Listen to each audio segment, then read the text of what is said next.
There was a small village surrounded by hills where people lived simple lives. In this village, there was a boy named Samuel. He was just 13 years old, but he worked harder than most grown men.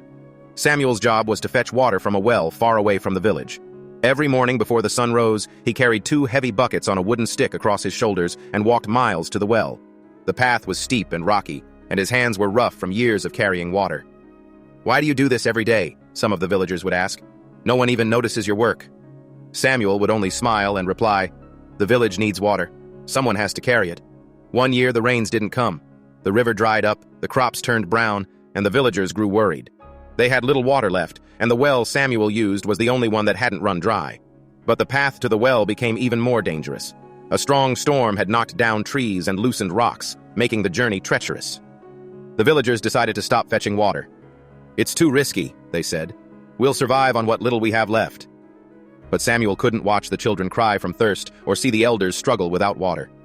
So he tied his sandals tighter, picked up his buckets, and started walking to the well. One day, as Samuel climbed the hill with his buckets full, he slipped on a loose rock and tumbled down.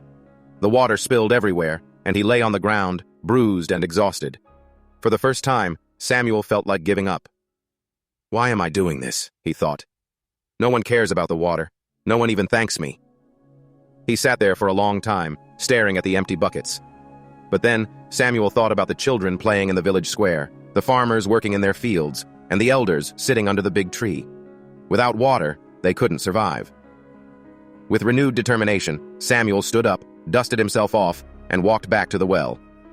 Weeks passed, and Samuel kept fetching water every single day. One evening, as he returned to the village with his buckets, he noticed something strange. The villagers were waiting for him. As he approached, they began clapping and cheering. "Samuel, you've saved us," an elder said with tears in his eyes. "Because of you, we have survived the drought." The village children ran to him, laughing and thanking him. For the first time, Samuel realized the impact of his hard work. From that day on, Samuel didn't have to carry water alone. The villagers took turns walking to the well with him. Samuel's story teaches us a simple truth. Even if no one notices your efforts at first, keep doing the right thing. Your work might seem small, but it can make a big difference to others. Sometimes, being a hero means doing the hard work quietly, without expecting praise. Let's talk about it. Samuel's journey is one of perseverance and quiet strength, and we can all learn something from him. What about you? Have you ever done something important that no one noticed? Do you believe small actions can make a big difference in the world? Who is someone in your life that works hard behind the scenes and deserves recognition? Let us know in the comments below. We'd love to hear your stories and thoughts. If this story inspired you, don't forget to like this post to show your support for Samuel's hard work. Make sure to subscribe for regular updates. Together, let's keep spreading positivity and life lessons.